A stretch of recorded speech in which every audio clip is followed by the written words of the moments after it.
Show power by the villain of chess in Las Vegas freestyle of chess. I guess you know who am I talking about. The bad boy of chess, Hans Niemann, is fighting for the championship of the freestyle chess in 2025 in the presence of the best in the world, including the king of chess, Magnus Carlsen. And I guess you know the story of Hans Niemann.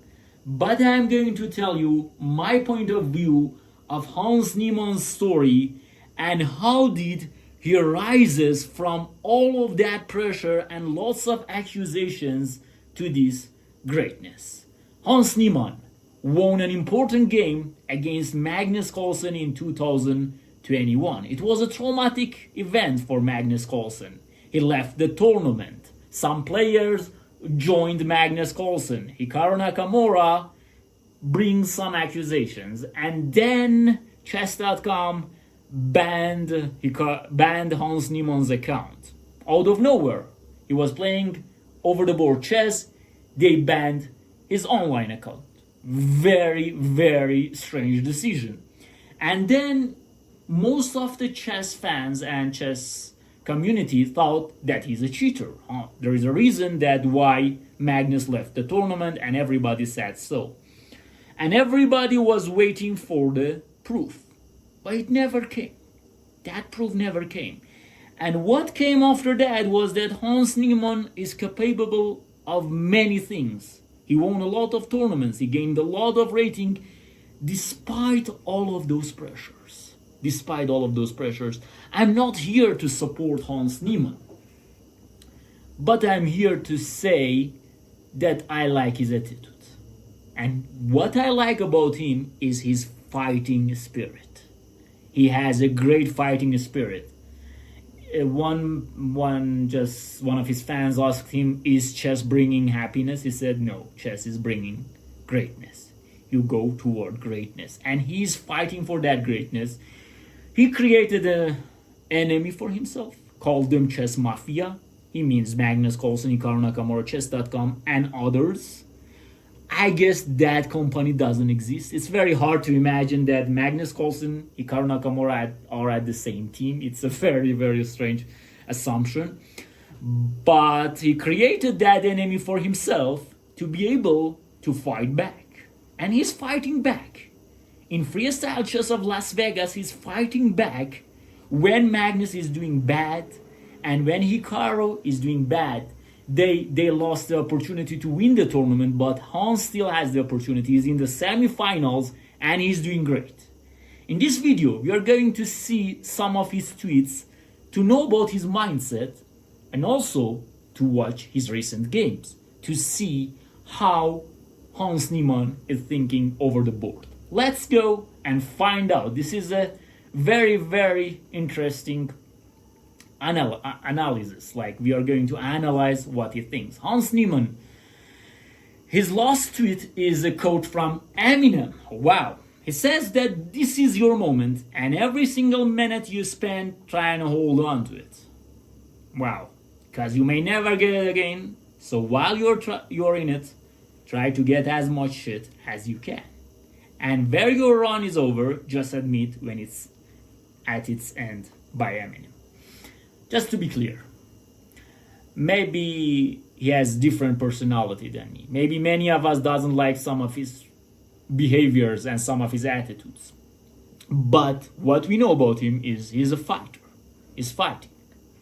Like, I don't want to like just those people that are like me or doing things. Like, he might say some things that perhaps are rude for some of us, but he's fighting in that way. So for me, it's okay. Like, not all of us should be like super polite, super like this. Like, chess is a competitive battle and needs competitive people. Like in football, in soccer, in all of the sports, we have fights, we have people like they are real rivals. Like, you don't need just to respect everyone.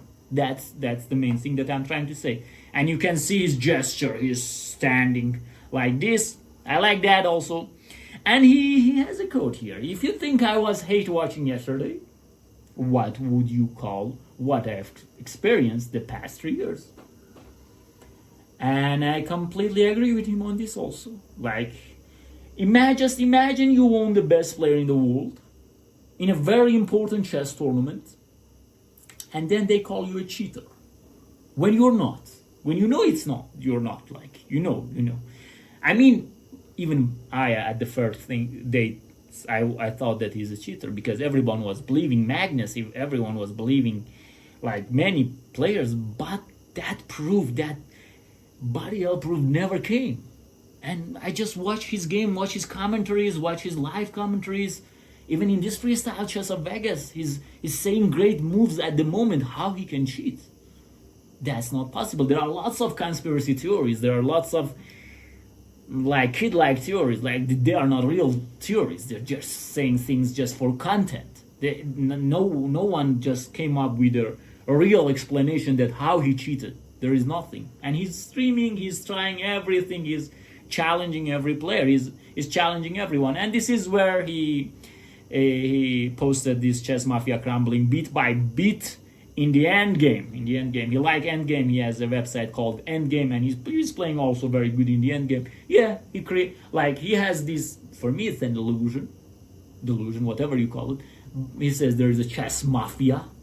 For me, it doesn't exist, but for him, exists. For some people, it helps them to create something like this and then to fight it. Yes, maybe. And now let's go and watch his games. This game shows his real power. This is freestyle chess. No opening theories. Pieces are put randomly in the first and in the last rank. So you have to bring your creativity to the board. And let's see what happens. Of course it's freestyle chess, but you still have to play chess.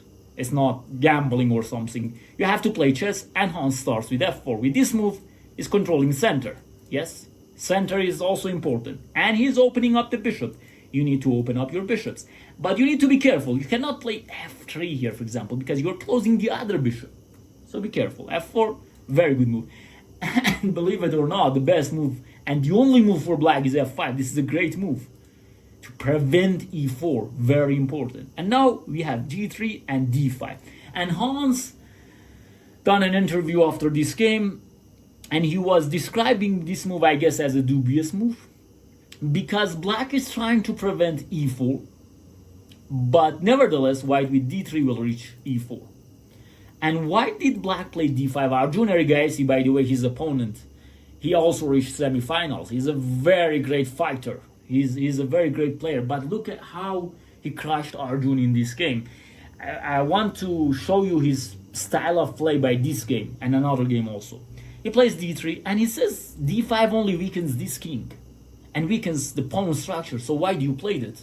Because I will still play e4. Like, look, and now I play d4. Very good move. Takes, and now takes. And white is having the bishop. You could have this position with the pawn on d7 and pawn on d2.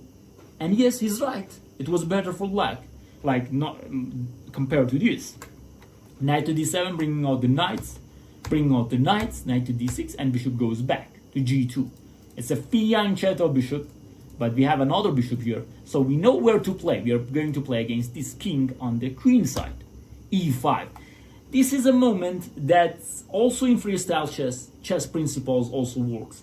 Like, we have a common saying, when you're behind the development, you're not supposed to open the center. So with e5, you're going to open the center when you are still not castled, when it seems like that you are behind in development, at least one tempo.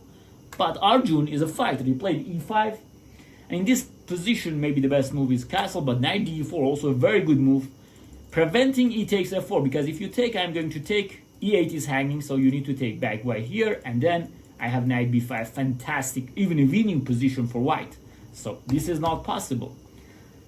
Look how he's fighting from the first moves for advantage, for initiative.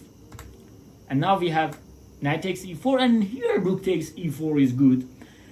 But as Hans said, he saw a trick here with knight e4 that is very hard to resist it. With knight on e4, the best move for black is castle, is to change the position of the rook and the king, like this.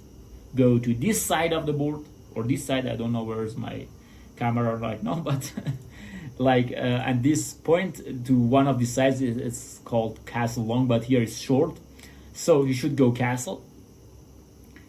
And after that, after castle, yeah, you're allowed to take on f4.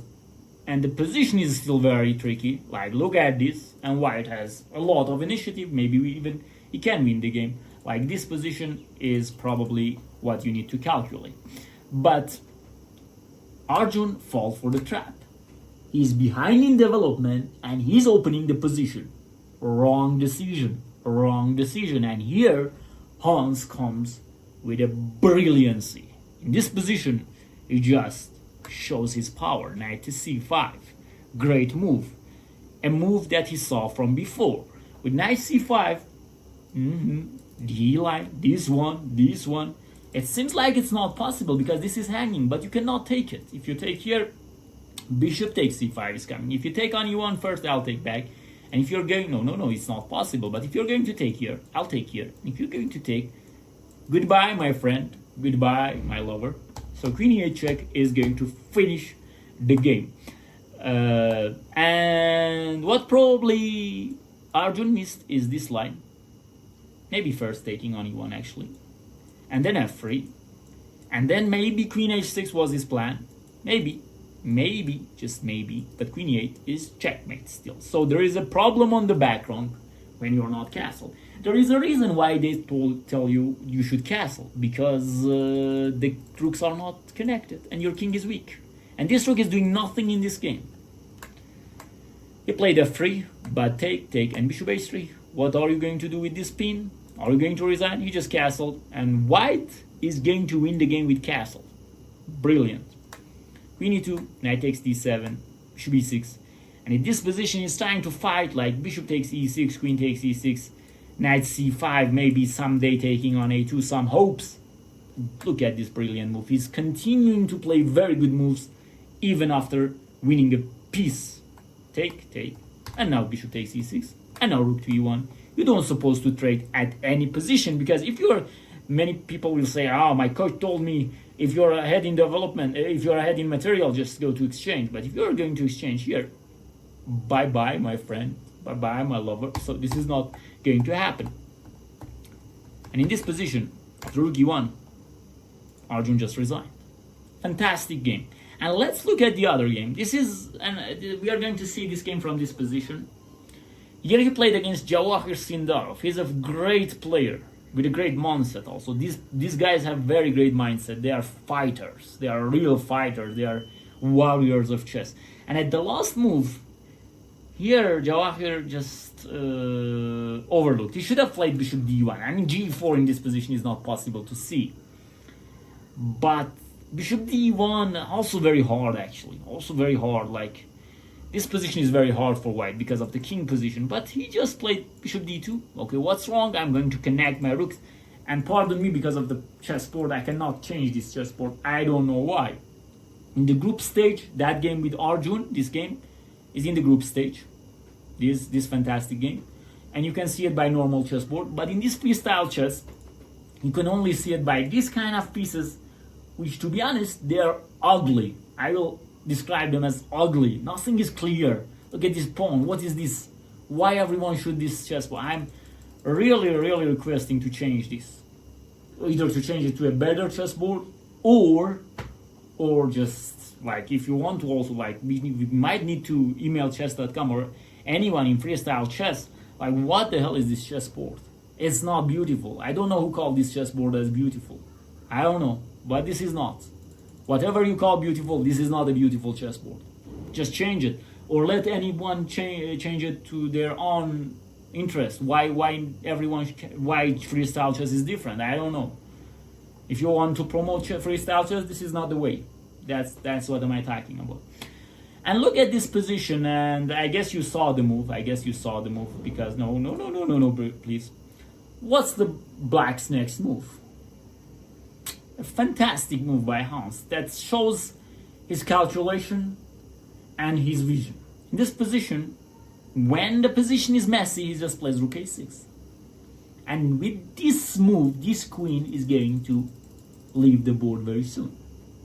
Knight f4 is coming, and there is those kind of moments that you know what your opponent wants to do and you can do absolutely nothing about it. This is one of the hardest things both in chess and life, when you know what is coming and you can do nothing about it.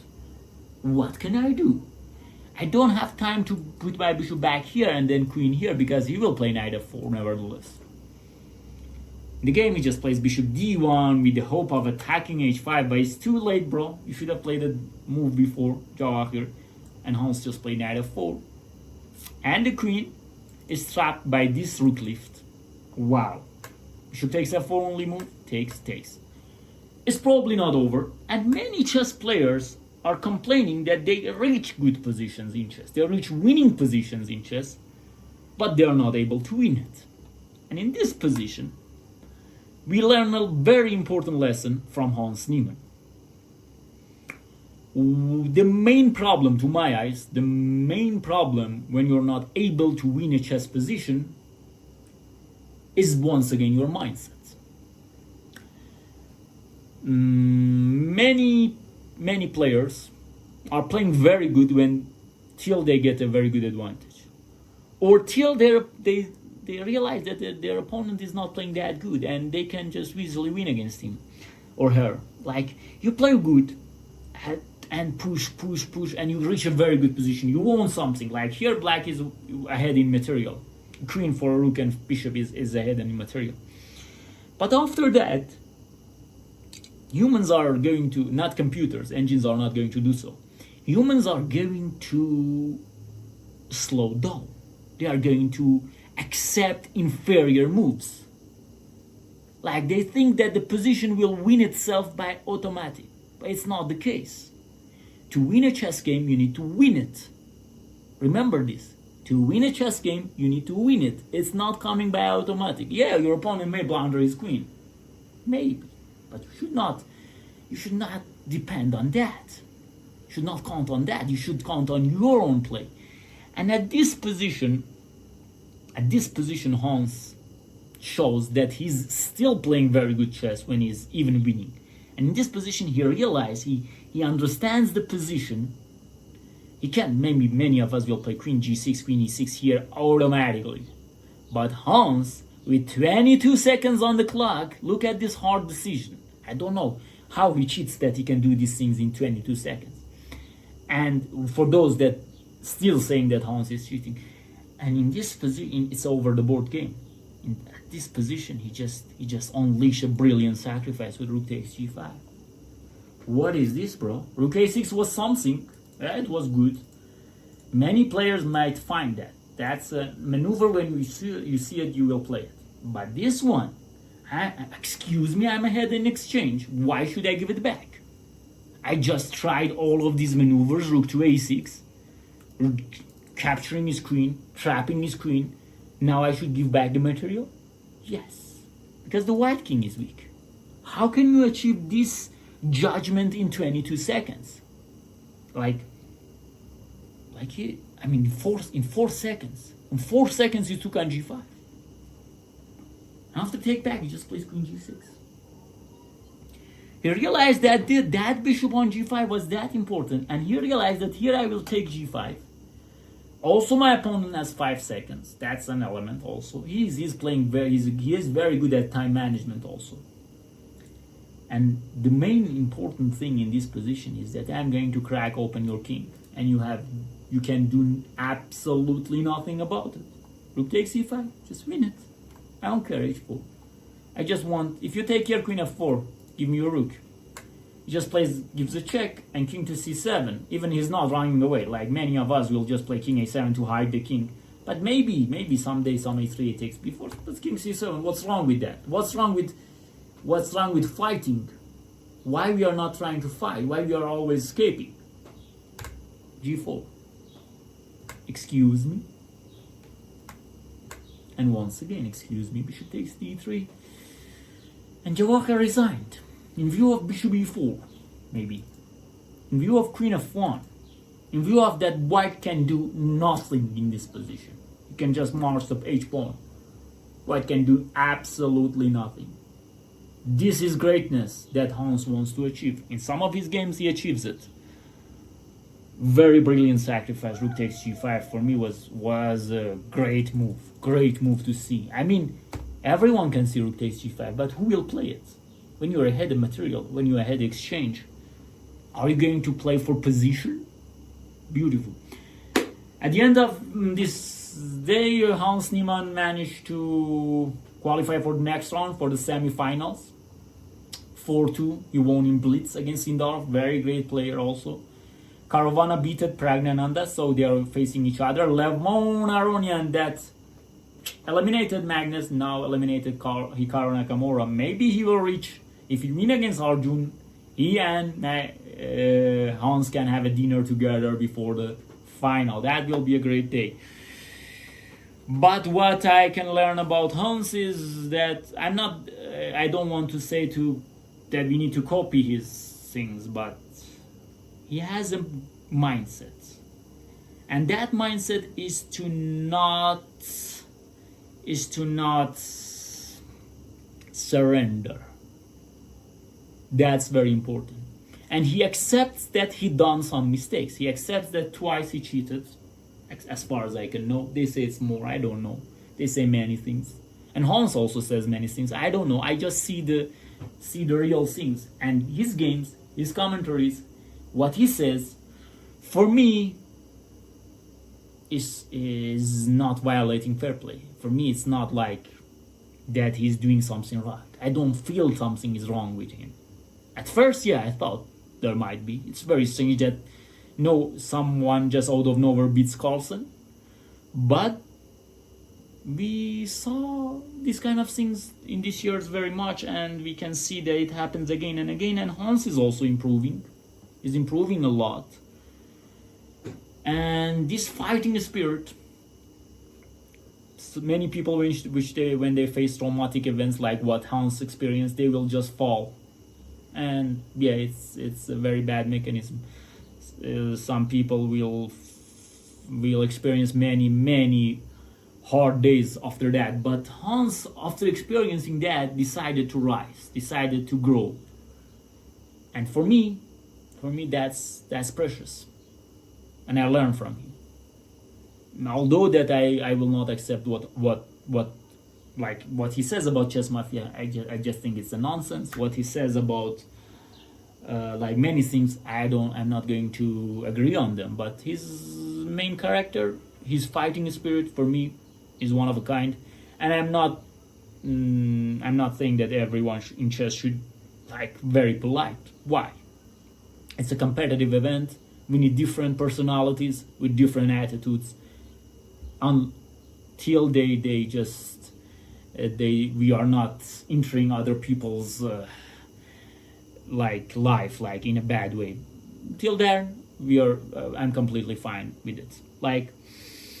And we are keen to see what will happen next, and if there is a possibility for Hans to win this tournament and their next matchups with Carlsen and Hikaru Nakamura. I hope you enjoyed this video and you liked it, and you also found it somehow precious for you. I hope this is the case. If this is the case, please like the video, subscribe, share, and write your thoughts below the video, and enjoy chess and life as far as you can.